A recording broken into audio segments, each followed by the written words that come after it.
Bom dia, pessoal. Vamos de BTC na manhã dessa quarta-feira, 4 de março. Agora na Espanha, 10 horas e 6 minutos. No Brasil, 6 e 6 da manhã. Gente, estamos presenciando uma nova incursão da BTC para baixo da banda de VWAP anual. Aqui no diário, a BTC visitou novamente a MM200. Vocês vejam que, gente, vocês precisam entender que isso não vai ficar assim por muito tempo. Essa mega manipulação. Eu vou falar claramente o que está acontecendo. A BTC retraiu de novo para abaixo de 85 mil, ou seja, a gente foi novamente para um patamar abaixo, para baixo da banda de VWAP anual. O Donald Trump anunciou uma nova rodada tarifária contra Canadá, contra México, quer agora aumentar as tarifas contra a China. Enfim, todo o ganho da BTC alcançado com o anúncio e a assinatura da ordem executiva criando a reserva estratégica de BTC, XRP, Sol, ADA, acabou sendo revertido. Algumas altcoins caíram para um patamar abaixo do que elas já estavam, tirando essas que compõem a tal da cesta estratégica, Sol, ADA, XRP, a maioria das altcoins voltou para um patamar lá do mega dump. Gente, essa manipulação não está em consonância, não guarda relação com a expansão do M2. O M2 global, aqui eu estou no M2 norte-americano, mas o M2 global voltou a se expandir de forma abrupta e violenta. Vocês precisam entender que essa é a maior força motora de expansão do market cap da BTC. Isso não vai ficar assim por muito tempo. Vocês precisam entender a grandeza do que está acontecendo.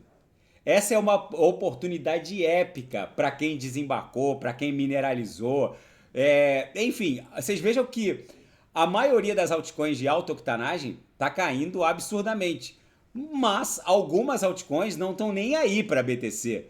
A TRX segue subindo, já tinha subido bem com o anúncio lá da cesta de ativos digitais da reserva estratégica. Outras altcoins simplesmente lateralizaram. O que eu quero dizer com isso? Tem alguma coisa estranha acontecendo. A BTC, de uma maneira geral, está desenhando fundos ascendentes. A mega agulhada do dia 28 de fevereiro fez a mínima em 78.258. A mega agulhada dessa madrugada até agora ficou em 82.464. Se a gente pular para o gráfico, aqui eu estou no diário ancorado pelas três linhas do canal de Keltner e pela nuvem de Shimoku. Essa resistência da BTC em tentar avançar para cima da mediana do canal de Keltner também é normal. A gente chegou a fazer 95 mil no dia 2 de março e recuamos.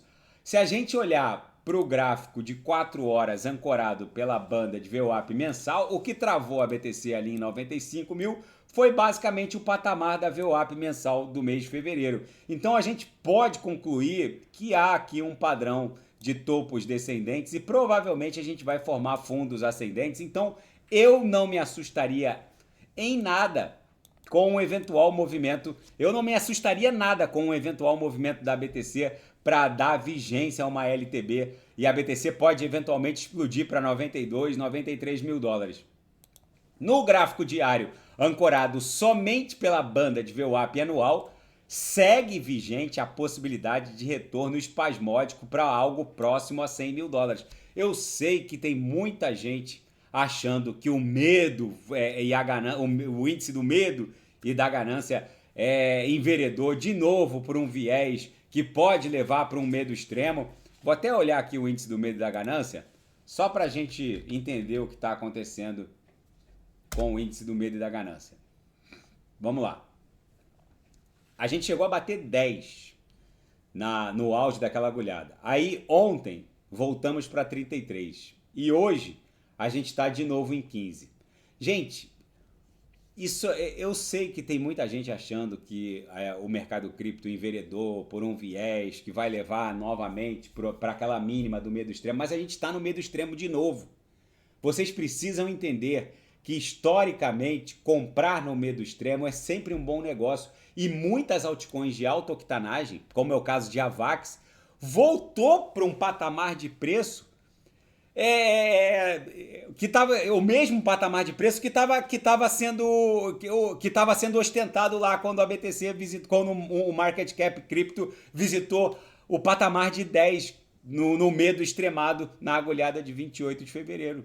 E é isso que eu quero que vocês entendam. Algumas altcoins de altíssimo calibre e octanagem voltaram a visitar um patamar de preço quando o medo extremado visitou 10. Então, apesar do índice do medo e da ganância ter recuado só para 15, pode teoricamente voltar para 10, o fato é que algumas altcoins de altíssima octanagem estão revisitando aqueles patamares de preços quando o medo extremado estava em 10.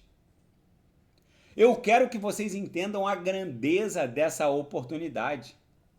A BTC não vai ficar por muito tempo abaixo da banda de VWAP anual. Ela vai voltar como num efeito elástico para a própria VWAP anual. A BTC pode subir o que for, ela sempre volta para a VWAP anual. Ela pode descer o que for, ela sempre volta para a VWAP anual. Nesse momento a gente está bem abaixo da base da banda de VWAP anual, que está lá em 93 mil. A gente caiu 10 mil dólares abaixo desse patamar. Entendam a grandeza dessa movimentação, fora o fato de que nitidamente a BTC está desenhando uma sequência de fundos ascendentes e topos descendentes. Então eu não me assustaria se numa paulada espasmódica a BTC voltasse para 93 e revisitasse um patamar para dentro da banda de VWAP anual.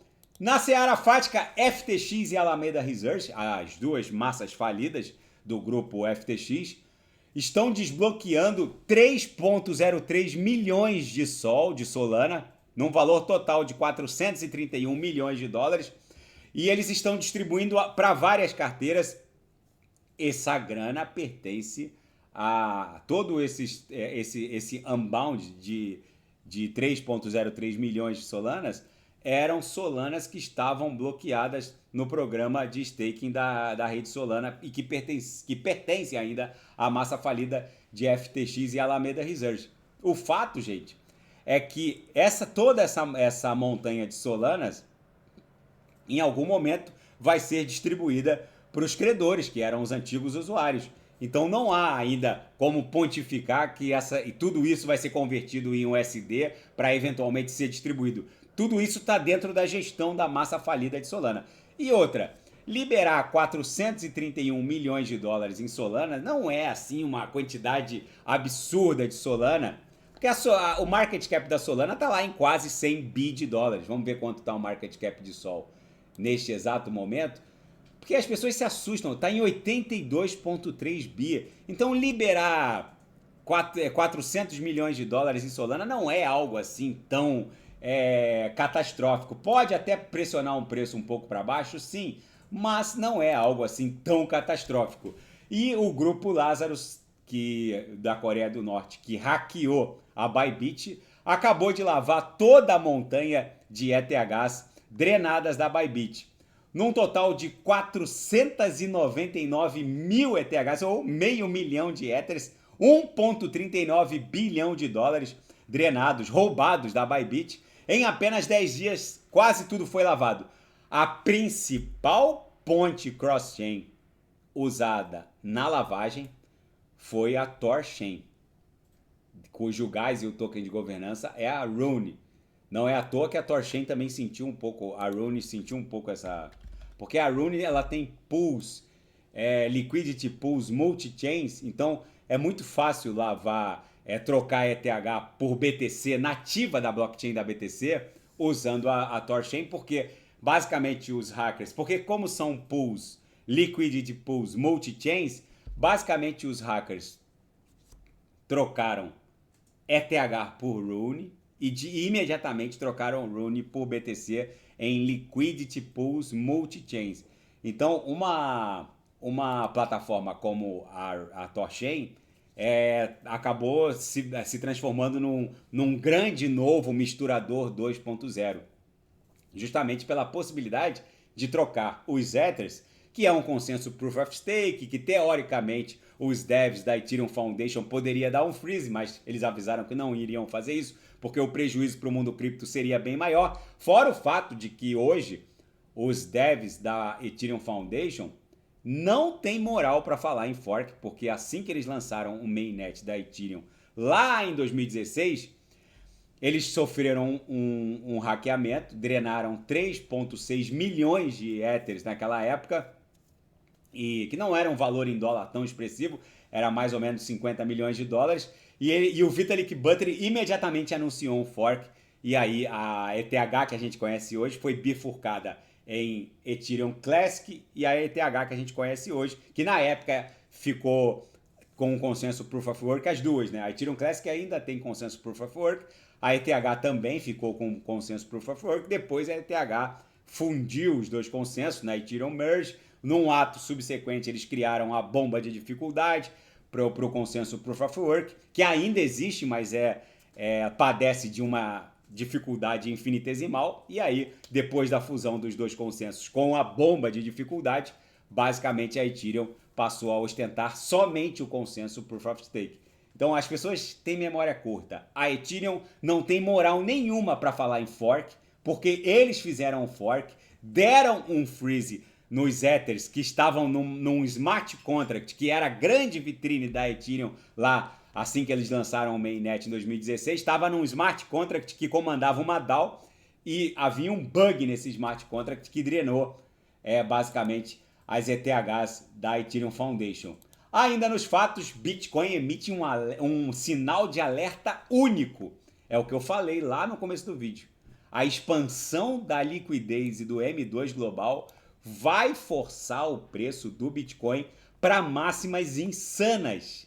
Segundo esse analista aqui na Daily Hold, não há nenhuma outra métrica, P-Cycle, Rainbow Chart, que todos também não acusaram topo para esse ciclo. Diga-se de passagem que nenhuma dessas métricas acusou nem o Rainbow Chart, nem a grade de valor justo. Pela grade de valor justo, a BTC teria que ostentar, neste momento, 148 mil dólares para acionar um topo para esse ciclo. Nem a grade de regressão, a BTC teria que ostentar 250 mil dólares. Ou seja, nenhuma métrica é mais poderosa que a expansão do M2.